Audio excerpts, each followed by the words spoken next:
Bismillahirrahmanirrahim. Assalamualaikum warahmatullahi wabarakatuh. Adik-adik siswa saya yang sedang melakukan atau menjalankan pembelajaran di rumah atau BDR.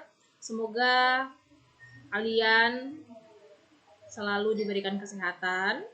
Adik-adik senantiasa diberikan semangat untuk terus menjalani pembelajaran meski tidak dengan bertatap muka langsung. Ya, adik-adik siswaku di rumah, pertemuan hari ini adalah lanjutan dari materi sebelumnya, di mana pada pertemuan pertama itu kita sudah membahas tentang konsep dasar trigonometri, ya. Konsep dasar trigonometri ini sebenarnya adalah materi kelas 10, tapi dia merupakan materi prasyarat untuk masuk pada materi persamaan trigonometri, maka masih dibahas pada pertemuan pertama. Nah, pertemuan hari ini sudah merupakan materi inti dari persamaan trigonometri ini. Di mana tujuan pembelajaran kita adalah dengan menggunakan model pembelajaran Discovery Learning, adik-adik itu diharapkan dapat menjelaskan dan menentukan penyelesaian dari masalah yang berkaitan dengan persamaan trigonometri, serta dapat menumbuhkan rasa tanggung jawab, mampu berkomunikasi, serta bekerja sama dengan baik. Nah, indikator pencapaian kompetensi kita yaitu adik-adik dapat menentukan penyelesaian dari persamaan trigonometri yang berbentuk sinus X sama dengan sinus alfa, cos X sama dengan cos alfa, dan tangen X sama dengan tangen alfa. Jadi ini adalah bentuk yang pertama dari persamaan trigonometri. Nah, ini rumus persamaan sinus.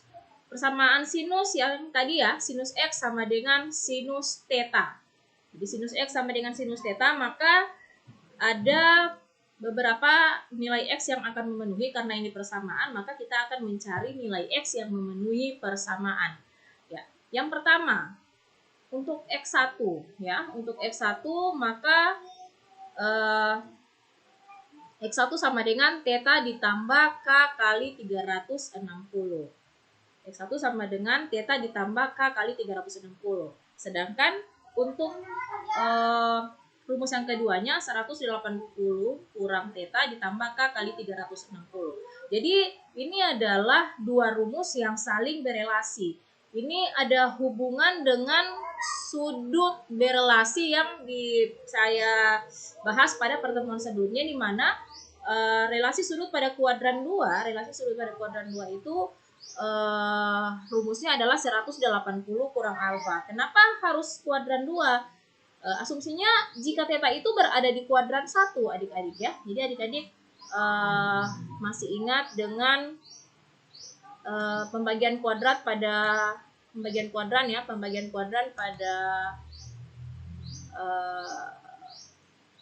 koordinat kartesius.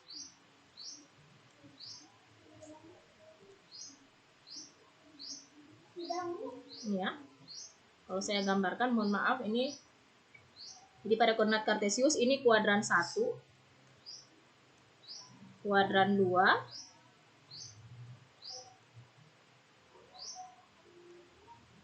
kuadran 3, dan di sini kuadran 4.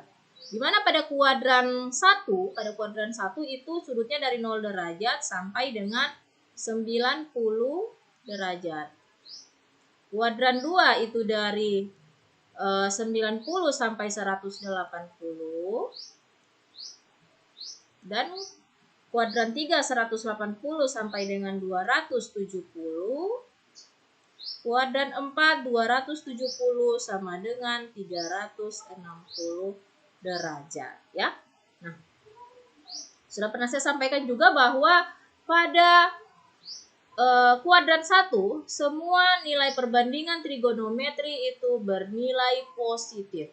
Jadi semuanya positif ya. Kalau di kuadran 2 hanya sinus yang positif. Kuadran 3 hanya kosinus yang positif. Kuadran 3 itu yang positif hanya tangen ya. Jadi hanya tangen yang positif. Tangen yang positif. Dan kuadran 4 hanya kosinus yang positif. Jadi kalau kita bikin jembatan keledainya untuk memudahkan mengingat, ini semua sinden tangannya kosong. Semua sinden tangannya kosong atau semua sin tan kos ya. Semua sin tan kos. Jadi artinya di kuadran 1 semuanya bernilai positif, kuadran 2 yang bernilai positif hanya sinus, kuadran 3 yang bernilai positif hanya tangen, kuadran 4 yang bernilai positif hanya kosinus. Artinya selain yang disebutkan bernilai negatif. Nah, sekarang kita lihat pada kuadran 1, jika theta itu berada pada kuadran 1, ya, sinus theta berada pada kuadran 1, maka relasinya pasti akan ada pada kuadran 2. Kenapa di kuadran 2? Karena nilai sinus yang positif ya, sama-sama positif itu berada di kuadran 2. Jadi hanya kuadran 1 dan kuadran 2 yang memiliki nilai sinus positif. Nah, maka relasi sudut yang kita gunakan di sini adalah yang ini ya, kuadran 2 yaitu 180 dikurangi alfa. Jadi rumus yang pertama X1 sama dengan theta ditambah K kali 360. Rumus yang kedua X2 sama dengan 180 kurang theta ditambah K kali 360. Dimana K ini adalah elemen bilangan bulat ya. Kita bisa ganti mulai dari 0, 1, 2, 3, dan seterusnya. Oke adik-adik, kita masuk pada contoh soal untuk bentuk pertama yaitu persamaan trigonometri dengan bentuk sinus X sama dengan sinus alfa. Ini soalnya tentukan himpunan penyelesaian dari persamaan sinus X sama dengan sinus 45 derajat. Nah kalau kita lihat bentuk ini sudah sama dengan bentuk di atas, artinya alfanya atau tetanya adalah 45 derajat. Ini soal yang tadi, rumusnya tadi. Jadi rumus ini akan kita gunakan untuk menentukan nilai X yang memenuhi persamaan. Kita lihat penyelesaiannya. Jadi theta kita ganti dengan 45 derajat dan K itu akan kita ganti dengan 0, 1, 2 dan seterusnya. Untuk K sama dengan 0. Kita mulai dengan untuk nilai K sama dengan 0. Maka X1 sama dengan 45 ditambah 0 kali 360. Hasilnya adalah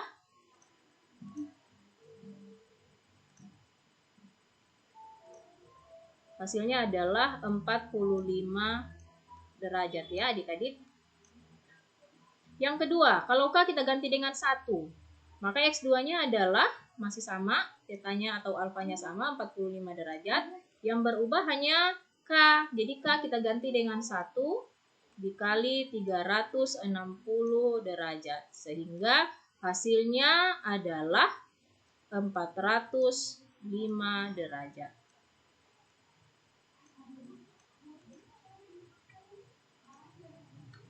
Oke.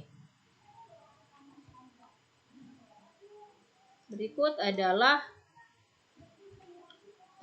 kita lanjutkan dengan bentuk yang kedua. X2 sama dengan 180 dikurangi 45. Jadi rumusnya 180 kurang theta, theta kita ganti dengan 45 derajat. Jadi 180 dikurangi 45 derajat ditambah K kali 360. Sama dengan yang tadi, K kita ganti dengan 0. Untuk K sama dengan 0, maka X1-nya adalah 135 ditambah 0 dikali 360. Yang hasilnya adalah 135 ya. Karena yang di sini hasilnya adalah 0. Ya, untuk K sama dengan 1, maka X2-nya adalah 135 ditambah 1 dikali 360. Maka hasilnya adalah 495. Ya, 495 derajat. Nah, kenapa hanya sampai pada 1? Kita tidak lanjutkan lagi untuk K sama dengan 2. Karena seharusnya di soal ini ada batasannya ya. Nilai X itu yang memenuhi adalah X pada selang X lebih dari sama dengan 0 dan kurang dari 360 derajat. Jadi paling kecilnya adalah 0 derajat dan paling besarnya adalah 360 derajat. Sehingga untuk 495 dan 405 itu tidak memenuhi ya. Ini tidak memenuhi. Ya, jadi cukup, kita tidak perlu lagi melanjutkan sampai dengan K sama dengan 2. Jadi yang merupakan himpunan penyelesaian dari soal ini ya, dari soal ini adalah 45 derajat dan 135 derajat. Oke. Bisa adik-adik ya? Oke, kita masuk pada contoh soal berikut. Tentukan himpunan penyelesaian dari persamaan sinus X sama dengan sinus 270. Sama seperti yang tadi, maka nilai alfa atau tetanya adalah 270 derajat. Kita masih menggunakan rumus yang sama, karena ini masih bentuk sinus X sama dengan sinus theta atau sinus alfa ya. Oke, kita masukkan pada rumus yang pertama, X1 sama dengan 270 ditambah K kali 360. Untuk K sama dengan 0, maka X1-nya sama dengan 270 ditambah 0 dikali 360 derajat. Sehingga nilai X1-nya adalah 270 derajat. Berikut untuk K sama dengan 1. Maka X2-nya itu adalah 270 ditambah 1 dikali 360 derajat. Ya. Maka nilainya itu adalah 630. Jadi sekali lagi seperti yang tadi, di sini ada batas nilai X-nya itu X lebih dari sama dengan 0 kurang dari sama dengan 360 derajat. Oke, sekarang bentuk yang kedua. X2 sama dengan 180 dikurangi 270 ditambah K kali 360. Ini sesuai rumus yang ada pada bentuk kedua di sini. Nah, K kita ganti dengan 0, maka X1-nya sama dengan min 90 ditambah 0 kali 360. Maka hasilnya adalah min 90 derajat. Untuk K sama dengan 1, maka X2-nya adalah min 90 ditambah 1 dikali 360 derajat. Maka hasilnya adalah 270 derajat. Maka kita lihat nilai yang memenuhi adalah 270. Ini tidak memenuhi karena sudah lewat dari atau sudah lebih dari 360. Yang ini juga min 90 juga tidak memenuhi karena karena kurang dari 0 ya. Jadi batas terkecilnya adalah 0 derajat. Oke, jadi kita bisa lihat bahwa himpunan penyelesaian dari soal ini adalah 270.